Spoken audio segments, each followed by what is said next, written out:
Sometimes in boxing, confidence wins fights, but sometimes it comes back to haunt you. Before the fight, Josue Vargas was confident, very confident, talking sharp, moving like he already knew the outcome.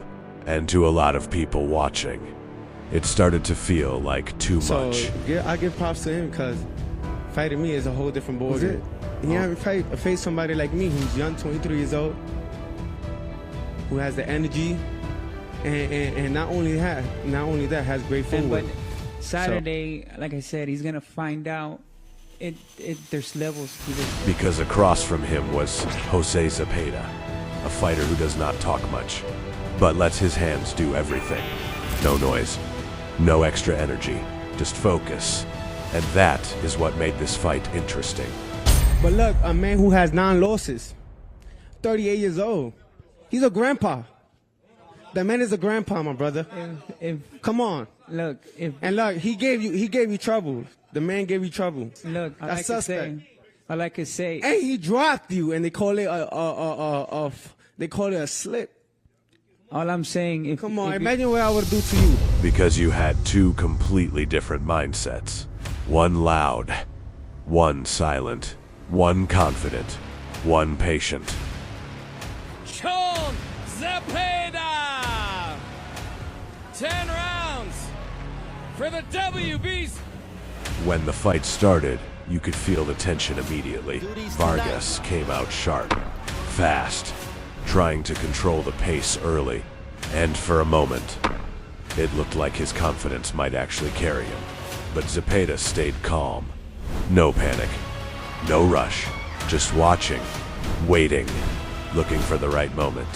And this is where everything started to change.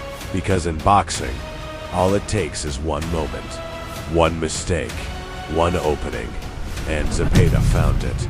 Perfect timing, clean shot, and suddenly, everything flipped. The energy changed, the confidence disappeared, and the same fighter who looked so sure before the fight was now in serious trouble. That is the reality of boxing. You can talk, you can feel ready, you can believe you are in control, but none of that matters when the moment comes. Because the ring exposes everything: timing, focus, discipline, and patience. And in this fight, Zepeda showed all of it, while Vargas learned the hard way. That confidence has to be backed up every second. Fans started calling it karma, not because confidence is wrong, but because in boxing, there is a thin line between confidence and overconfidence. And when you cross that line, the consequences come fast. And they come hard. This was not just a win. It was a statement. A reminder that boxing is unforgiving. And no matter how confident you are, the ring always has the final say. So the question is, was it just a bad moment? Or was it a lesson that had to happen? Because in boxing, you do not just win fights. You earn respect. And sometimes, you learn it the hard way.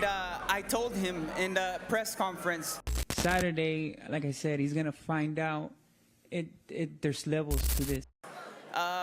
There's levels to this, and he was the one that wanted to fight me. I just accepted the fight. It showed today that boxing is not a game, and there's levels to this.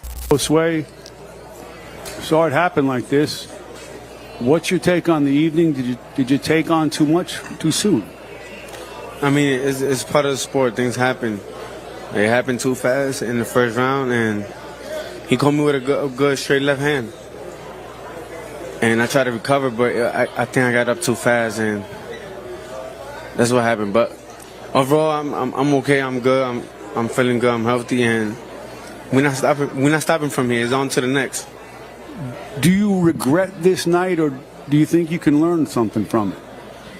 Absolutely not, because I learned from my disqualification loss, and now I learned from my second loss. So I'm a great fighter. I've been in the ring with the best. So why not challenge myself out there with the top fighters, with the best fighters out there? But like I said, I got caught with a shot early in the first round. So, you know, it's a lesson learned. So next time around, like I said, it's going to be a whole different fight. If we do get the chance to fight again. Do you think he can bounce back from this? Done. Let me know in the comments.